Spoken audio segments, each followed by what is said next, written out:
Today we're talking about the biggest misconceptions in SEO and where you should be focusing your efforts. I'm here today with Kyle Roof.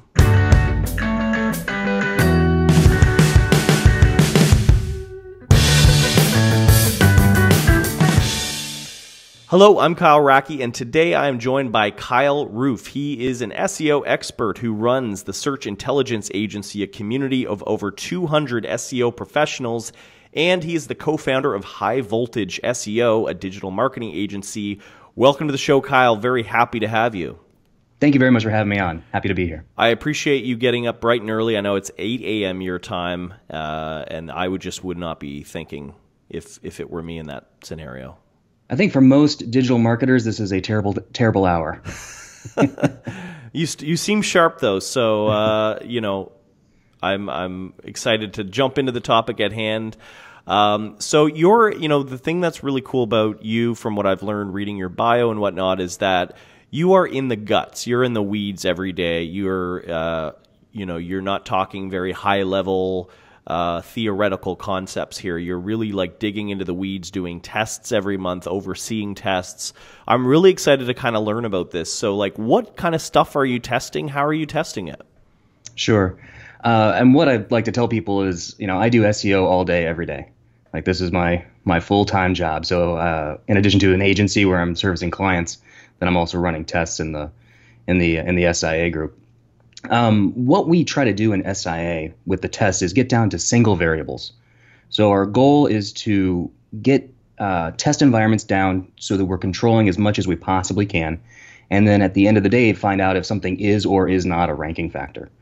The big push is that when I was initially learning SEO, I assumed actually this is just how people did it.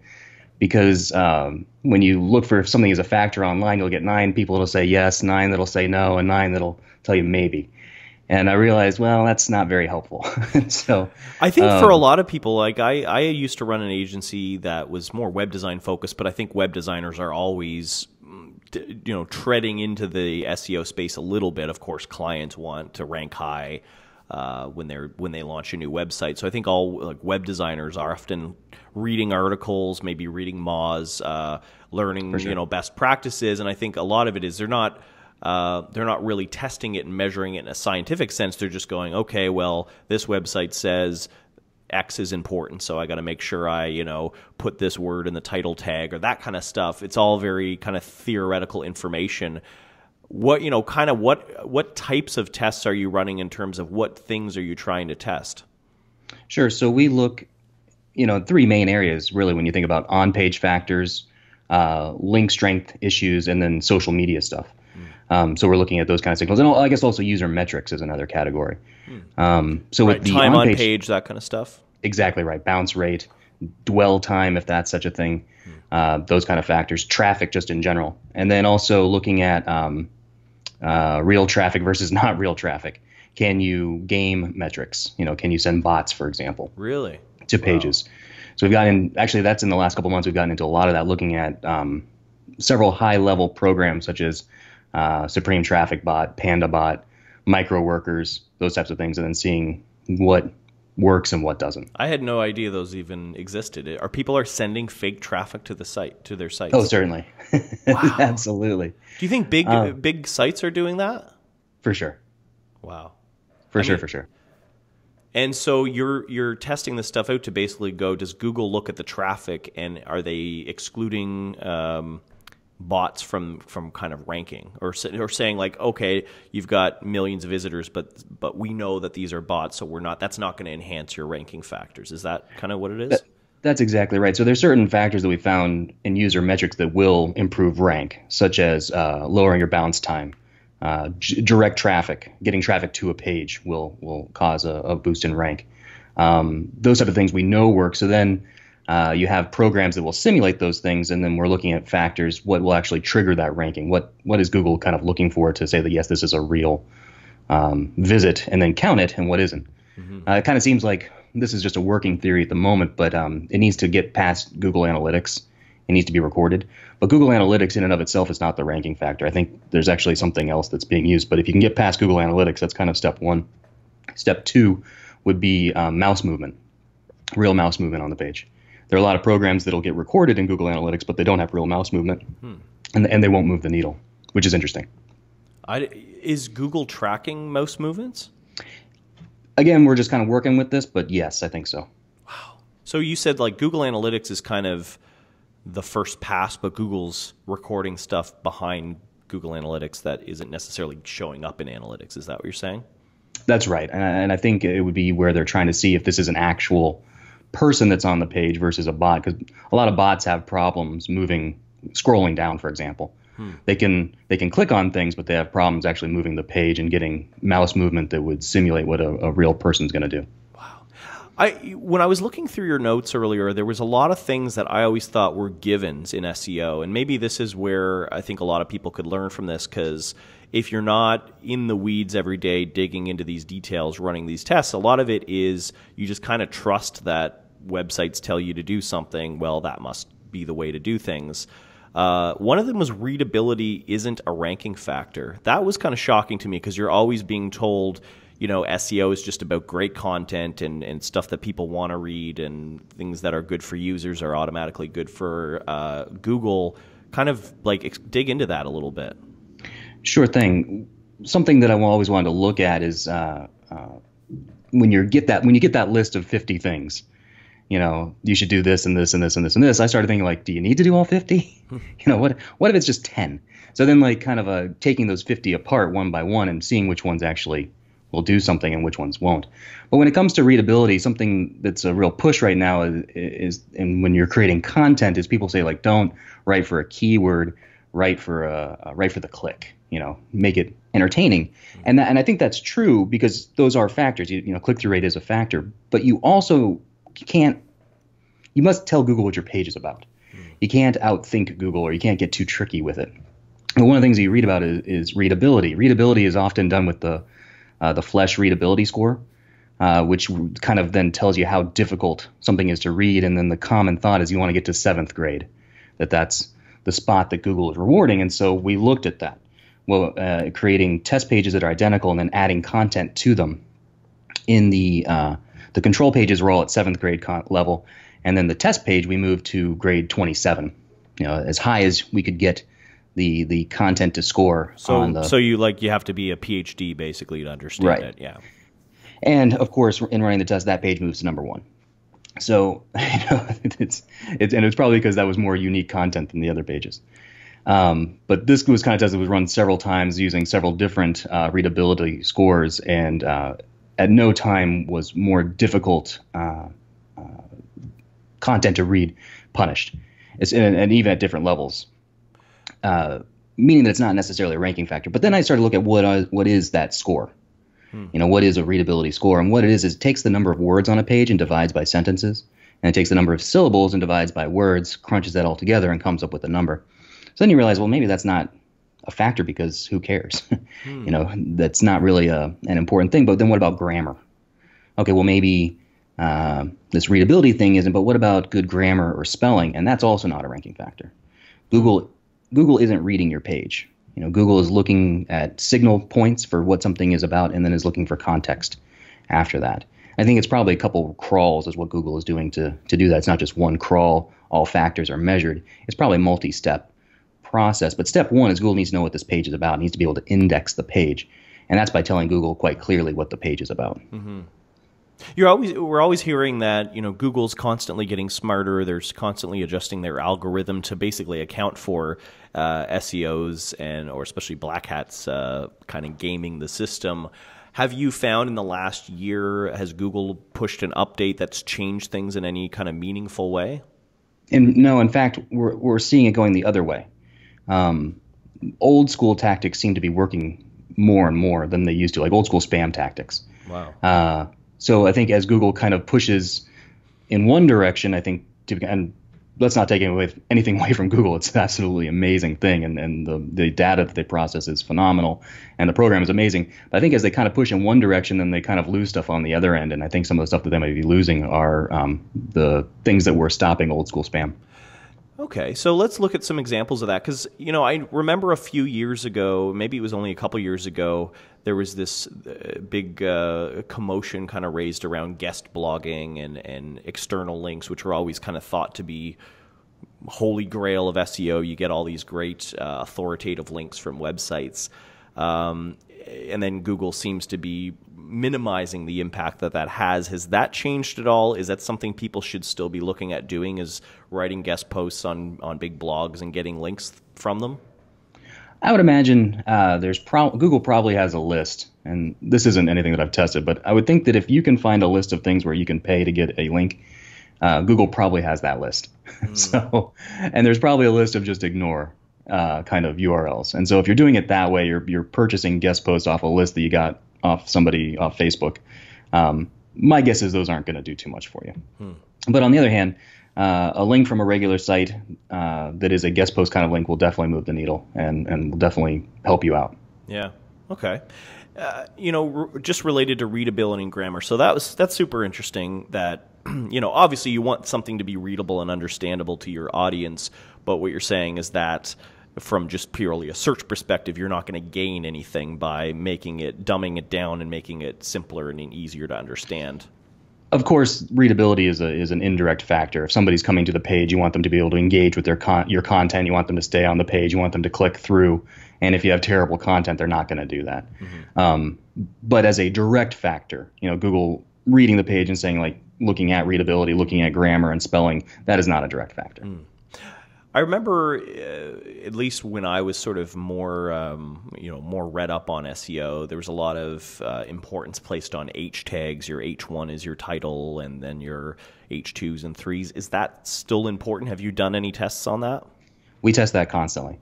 They're the four most important places to put a keyword are in your meta title, your URL, your H1, and embodied content. If you want to rank for something, you really have to put it in those four places.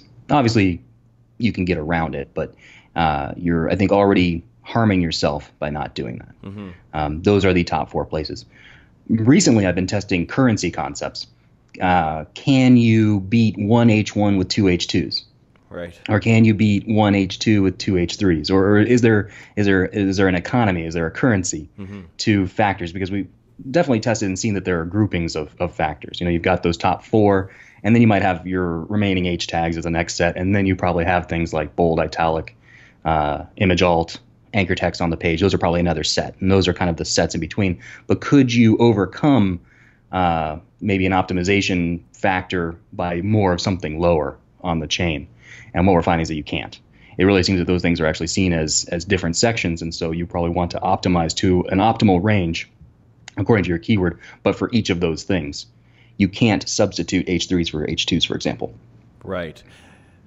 And what about the name of it has left me? It's basically synonyms or different words that mean the same thing. I know that there's been talk of you don't need, if you're trying to rank for a keyword, you can use an alternative word that means the same thing, and Google understands that. What are your kind of thoughts there?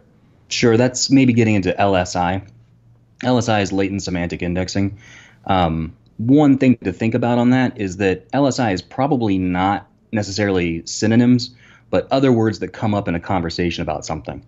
So the example that I like to give is if you're talking about a kitchen, LSI terms are probably sink, refrigerator, stove, tile, backsplash, granite, those kind of things, that would come up naturally in a conversation about the word kitchen. What's interesting is that you can put all of those things on a page, and Google doesn't necessarily know you're talking about a kitchen. Really? Google can't go that direction. But if you have the word kitchen, then Google, I think, is expecting to see those other words. So once Google understands, okay, this is about a kitchen, then the idea is this good content? And that's where I think LSI then comes into play.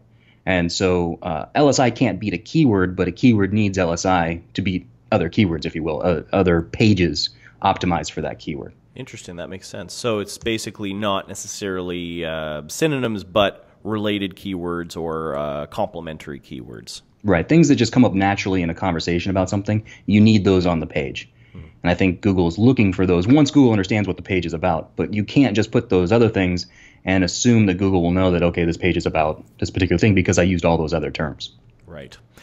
Cool. So I guess the takeaway there is that Google can't read, so there's no need to overthink how you write your content purely from a search standpoint. Exactly. You need to tell Google what the page is about. Don't be overly clever. Yeah. Help Google help you. Yeah. Tell Google what the page is about. Write good content, and good content should get then that LSI. And you don't need to stuff the keyword in multiple times. You need it in some important places, and then after that, it should just kind of naturally flow through a well-structured page. That's also another point, is that your page needs to be well-structured. When you're talking about your H tags, you have your H1, and that's usually your page title. You should probably only have one of those on the page.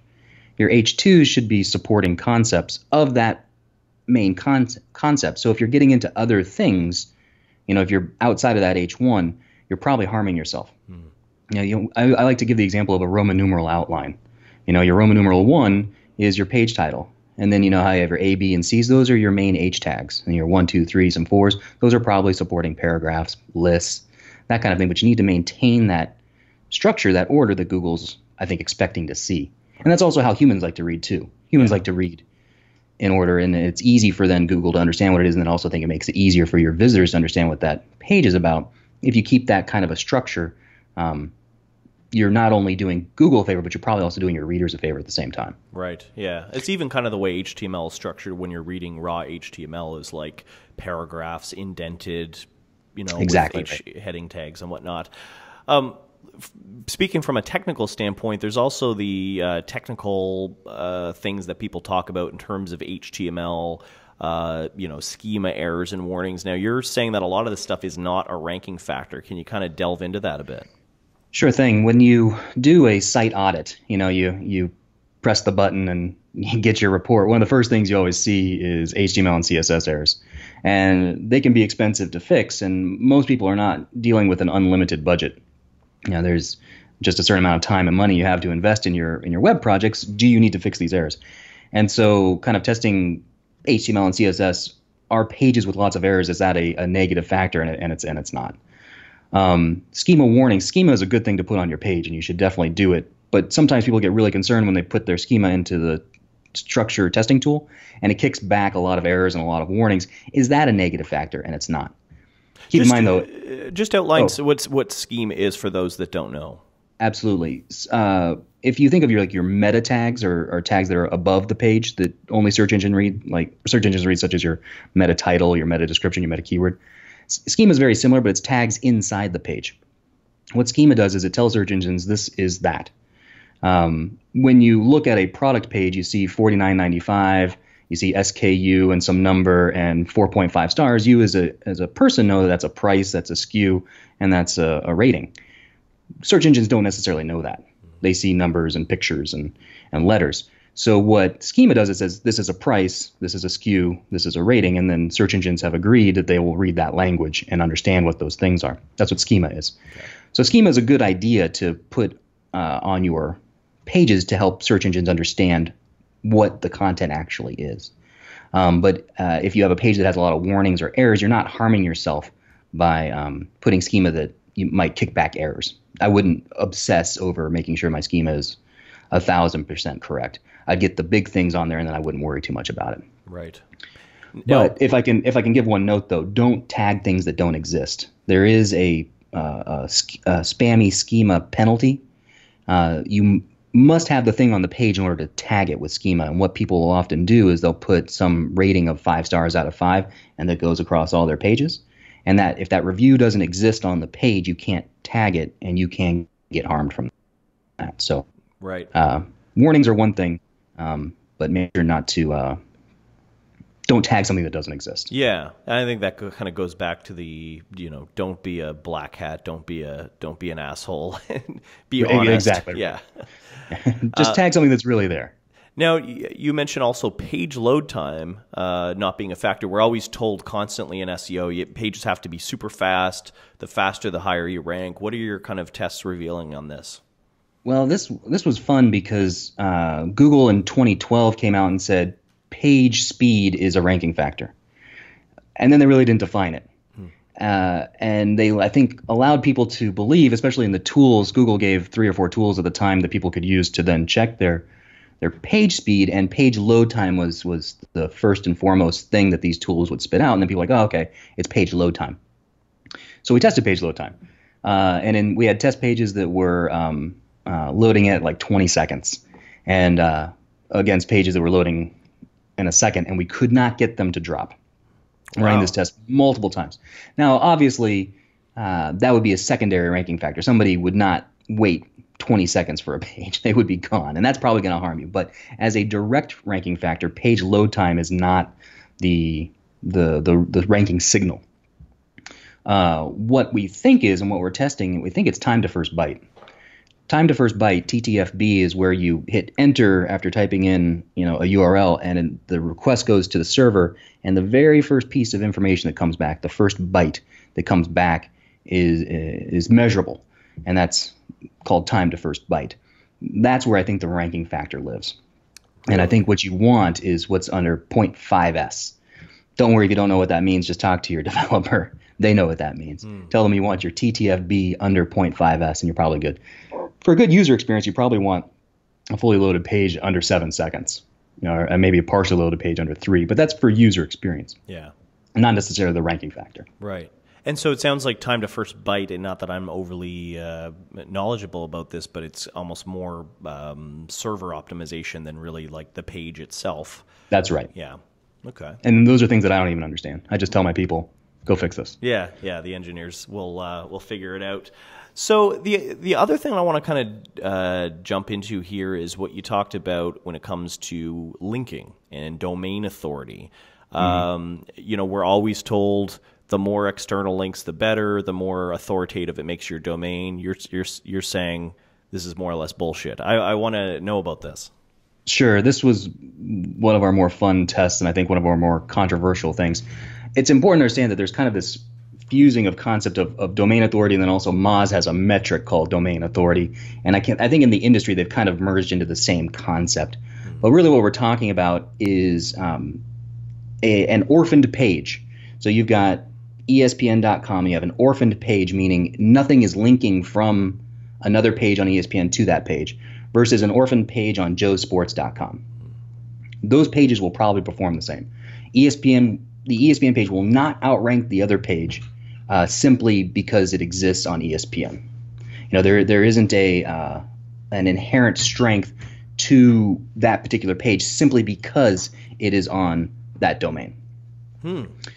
So it becomes an important point in your internal linking structure. If you're not properly linking from like a main page, your home page, which probably has most of your links coming into it, if you're not linking from that page to a page that you're trying to rank, it's not going to get the benefit of the juice or the authority that particular page has. What I think is domain authority is actually the sum total of individual page authorities on a site with good internal linking. Wow. That said, domain authority as a metric from Moz is still a pretty good metric and a pretty good indicator of the ability to rank. But when you're looking at it, like say in those guest post opportunities, and you see like, hey, this is a great domain authority, make sure that it also has good internal linking. Because if it doesn't, you're not going to get the value of the link that you think you're getting. Really? So that's where you're writing maybe blog posts, and then you're linking to other blog posts you've written within that article. Is that kind of a good strategy? That's right. For sure. That then you can get the internal link value of other pages on your site pointing to that page that you're actually trying to rank for a particular term. But if you're not doing that, you're probably putting yourself at a disadvantage. Something else that we found in testing is that 2 to 3 internal links is equal to 1 external link of the same value.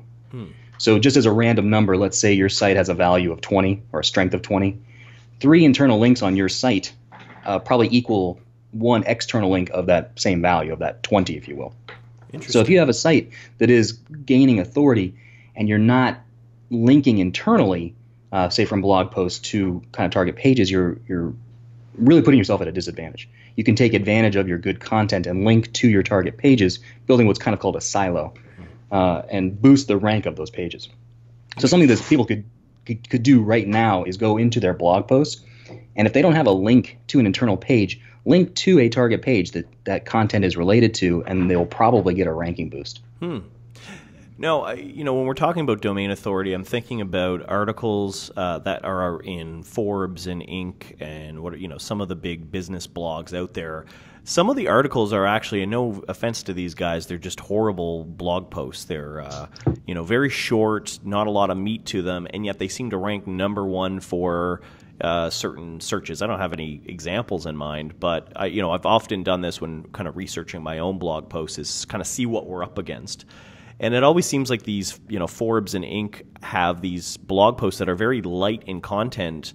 It seems like, okay, I could write a more in-depth post than that and rank higher. Is that worth my time, or am I going to go, you know what, they're too big, they'll always rank over me? It's not, I think, because of that particular page. I think it's because they have very good internal linking. But I think it's kind of like driving a manual transmission. Have you ever driven one? The idea is I haven't. You give it more gas and you take off the clutch. Okay. It's kind of a thing. So if you have better on page, then I think you need fewer backlinks. You can lay off the clutch a bit. So you can drive down on your on page, hit a target there. So if you see a post that's very thin, and even if it's on a site that has excellent internal linking and a lot of authority that's kind of pointing to that page, you could probably beat it with a better optimized page. You stand a real good chance. So you've got that thin that's only a couple hundred words. You could write a better post that's properly optimized, and you might be able to beat it, even though you might not have the internal link strength of that competing site. Right. That's interesting. There, a big takeaway I think for me here is to not always just blindly trust what's written out there, and to really kind of either test it yourself or review actual tests that are running and make sure it's kind of based on real data and real analytics, which is what you're doing every day. So that's really interesting. Yeah, I think the big takeaway is there's no reason to get into a flame war with somebody on a forum. You can actually just sit down and test it. Yeah. Almost everything is testable. SEO seem to be the most excitable, I think, when it comes to this kind of stuff, and the most passionate when they're arguing about this. Yeah, for sure. They almost take it personally. And what's interesting is that then they'll point to maybe a website that they did or one example online, but who knows what's going on? That's the reason that we do single variable tests, is that there could be 38 factors that you're not seeing that are making that thing happen. You think you did this one thing, but there's all these other things going on. In a single variable environment, we're really taking it down to that one thing so we can see whether it is or is not a ranking factor. Where can people go to kind of learn more from you in terms of what are you publishing out there that people can go and check out when it comes to SEO? For SIA, that's a closed group. But if people want to check it out, it's searchintelligenceagency.com is where they can go for that. If they want to just reach out to me, my agency is hvseo.co, and I'm happy to point people in the right direction if they're looking for how they can set up their own tests or what's going on with that. And I think on both of those sites, especially the searchintelligenceagency.com, there are some examples of some tests so people can see what these tests look like and get in. I can give out a discount code if people are interested. Yeah, that'd be awesome. Yeah, SIA Club. So all caps, SIA Club, and that'll take $99 off the sign-up fee. That's great. We'll post links in the show notes for people who want to check that out, and very generous discount as well. So thank you so much for getting up early and sharing your SEO wisdom with us, Kyle. Thank you so much for having me. I always love talking SEO.